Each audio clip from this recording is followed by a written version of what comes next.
Assalamualaikum warahmatullahi wabarakatuh. Pada hari ini kita akan membuat satu simulasi usahawan untuk subjek gelagat usahawan APT 2013.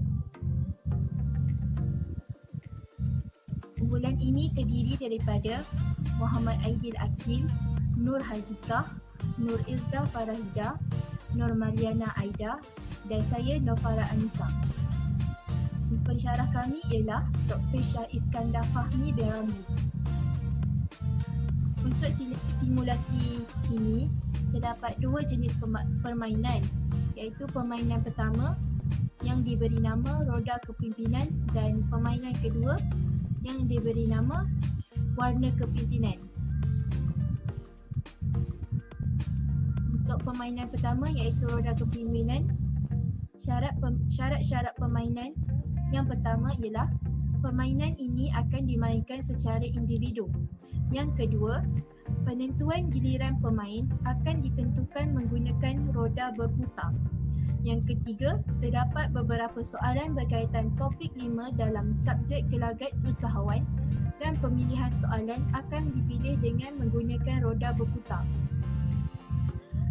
Seterusnya, kita akan membuat penentuan giliran pemain dengan menggunakan roda berputar. Kita akan putarkan roda ini untuk mendapatkan pemain pertama.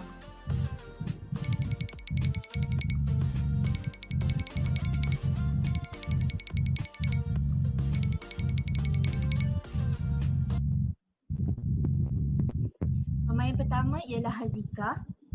Seterusnya kita akan cari pemain kedua.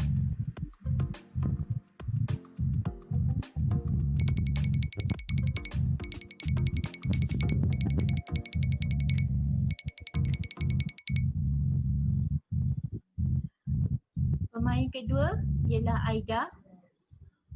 Seterusnya kita akan cari pemain ketiga.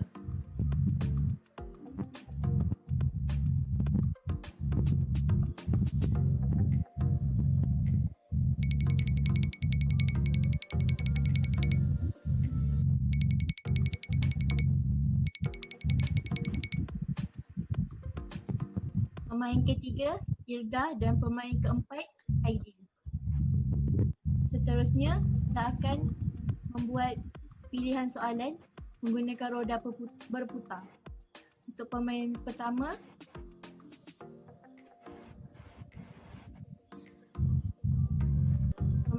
akan mendapat soalan nombor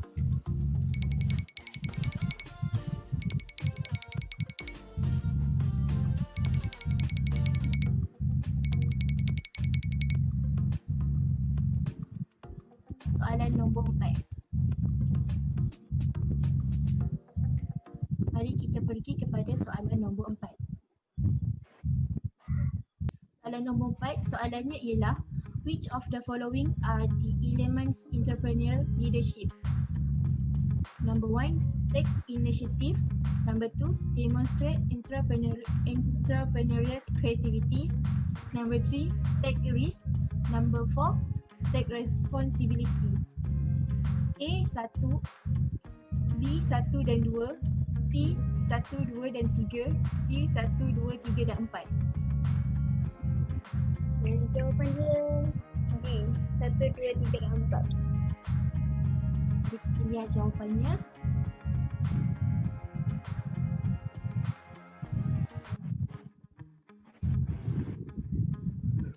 Okey, betul.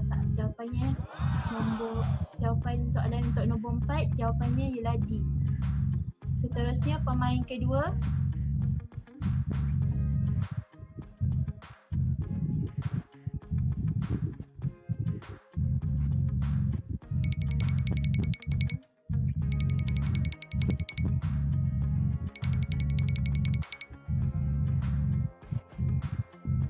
Pemain kedua akan mendapat soalan nombor 8. Soalannya ialah the following are not elements of entrepreneurial leadership except A. Personality traits, B. Intellectual abilities, C. Physical traits, D. Demonstrate entrepreneurial creativity. Jawapannya? Jawapannya ialah ialah D. Demonstrate entrepreneurial creativity. Mari kita lihat jawapannya sama ada betul ataupun tidak. Tanya, jawapan anda betul. Seterusnya kita akan membuat pemilihan kepada pemain ketiga.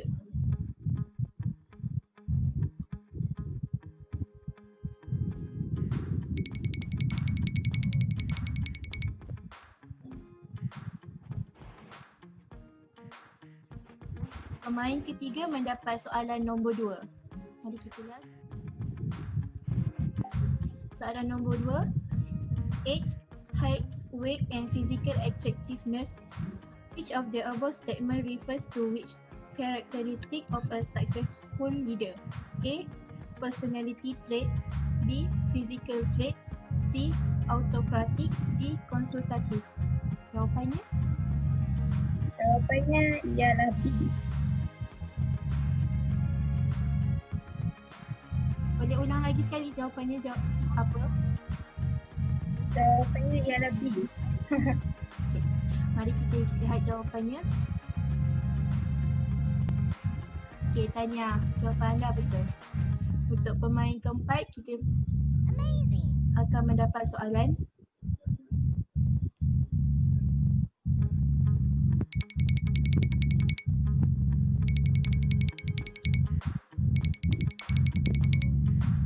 Pemain keempat mendapat soalan nombor 9.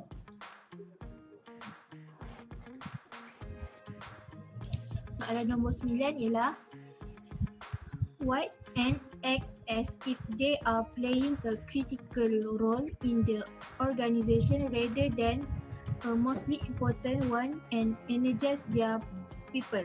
A. Take responsibility. B. Take risk.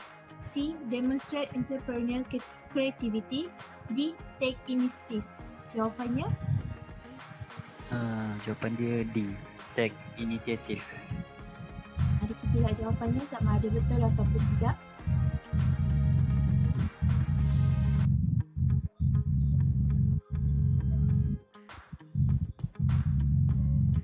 Okey, jawapan anda betul, Tanya.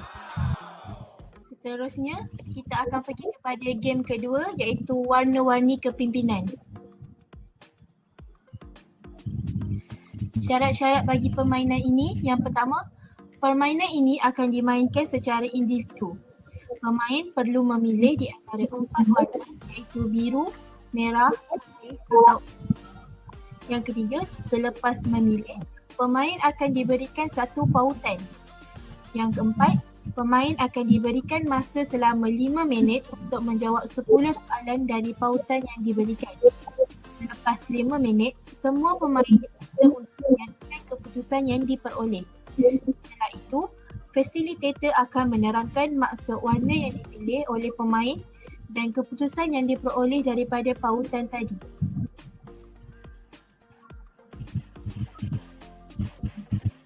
Bagi cara permainan, pertama, pemain diminta untuk menekan link yang diberikan. Yang kedua, pemain perlu menekan start pada pautan yang diberikan. Yang ketiga, pemain akan diberikan masa selama 5 minit untuk menjawab 10 soalan. Dan yang terakhir, setelah 5 minit, pemain perlu memberikan keputusan yang diperoleh kepada fasilitator.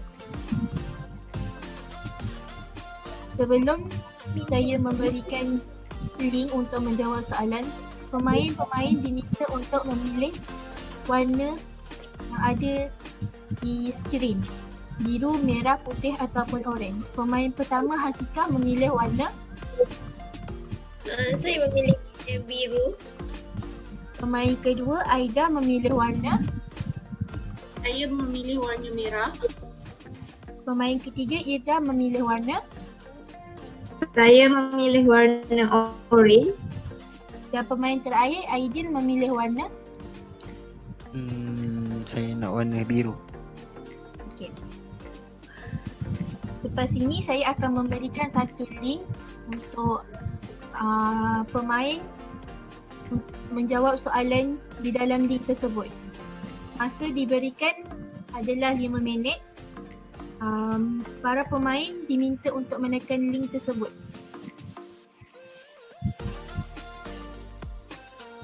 Adakah para pemain semua sudah bersedia? Bersedia.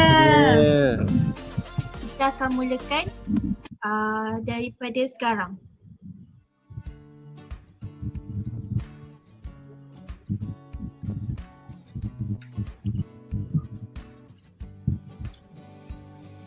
Masa yang tinggal ada lagi 30 saat.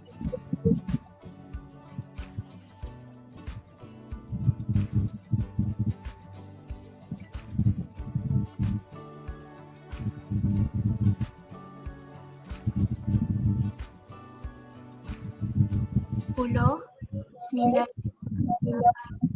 7, 6, 5, 4, 3, 2, 1. Masa telah pun tamat.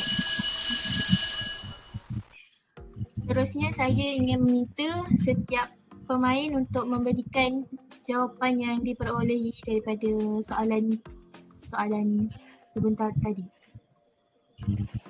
Untuk pemain pertama, Hazika mendapat jawapannya. Saya mendapat demokratik. Okey, pemimpin demokratik. Pemain kedua, Aida mendapat pemimpin apa? Saya mendapat kepemimpinan autokratik. Okey. Pemain ketiga, Ida. Saya mendapat kepemimpinan transformasi. Dan pemain terakhir, Aidil. Dia mendapat democratic leader. Okey. Seterusnya mari kita lihat apa berkaitan warna yang dipilih dengan jawapan yang diperoleh daripada soalan-soalan tadi. So bagi warna merah ialah pemimpin autokratik. Warna merah ini dipilih oleh pemain Aida dan jawapan yang diperoleh daripada soalan-soalan yang disebutkan tadi itu sama, iaitu pemimpin autokratik. Pemimpin autokratik ini merupakan pengurus mengatakan kuasa yang banyak seperti membuat keputusan sendiri, tidak berunding dengan kaki tangan dan tidak juga dibenarkan untuk memberi apa-apa input. Kaki tangan dijadikan mematuhi arahan tanpa memberi penjelasan. Pemimpin yang berasaskan ganjaran dan hukuman bergantung kepada hukuman dan hukuman untuk mempengaruhi kaki tangan. Seterusnya warna putih. Warna putih merupakan jenis pemimpin laissez-faire. Tetapi warna putih ni tidak dipilih oleh sesiapa. Jadi kita teruskan kepada warna biru gelap. Warna biru gelap dipilih oleh Hazikah dan Aidil. Pemimpin demokratik ini menggalakkan kaki tangan untuk menjadi sebahagian daripada pembuat keputusan, memastikan kaki tangan dimaklumkan tentang segala sesuatu yang memberi kesan kepada kerja mereka dan berkongsi tanggungjawab membuat keputusan dan penyelesaian masalah, membolehkan kaki tangan untuk menetapkan matlamat, menggalakkan kaki tangan untuk berkembang di tempat kerja dan dinaikkan pangkat, dan mengiktiraf serta menggalakkan pencapaian. Warna yang terakhir ialah warna oranye. Warna oranye ini dipilih oleh Ida. Warna oranye ini bukan jenis pemimpin transformasi. Pemimpin transformasi merupakan pemimpin bukan sahaja mencabar cara kerja yang ada, tetapi mereka menggalakkan kreativiti pekerja. Pemimpin yang mempunyai visi dan membantu pekerja supaya mempunyai motivasi. Pemimpin yang dijadikan role model bagi pekerja.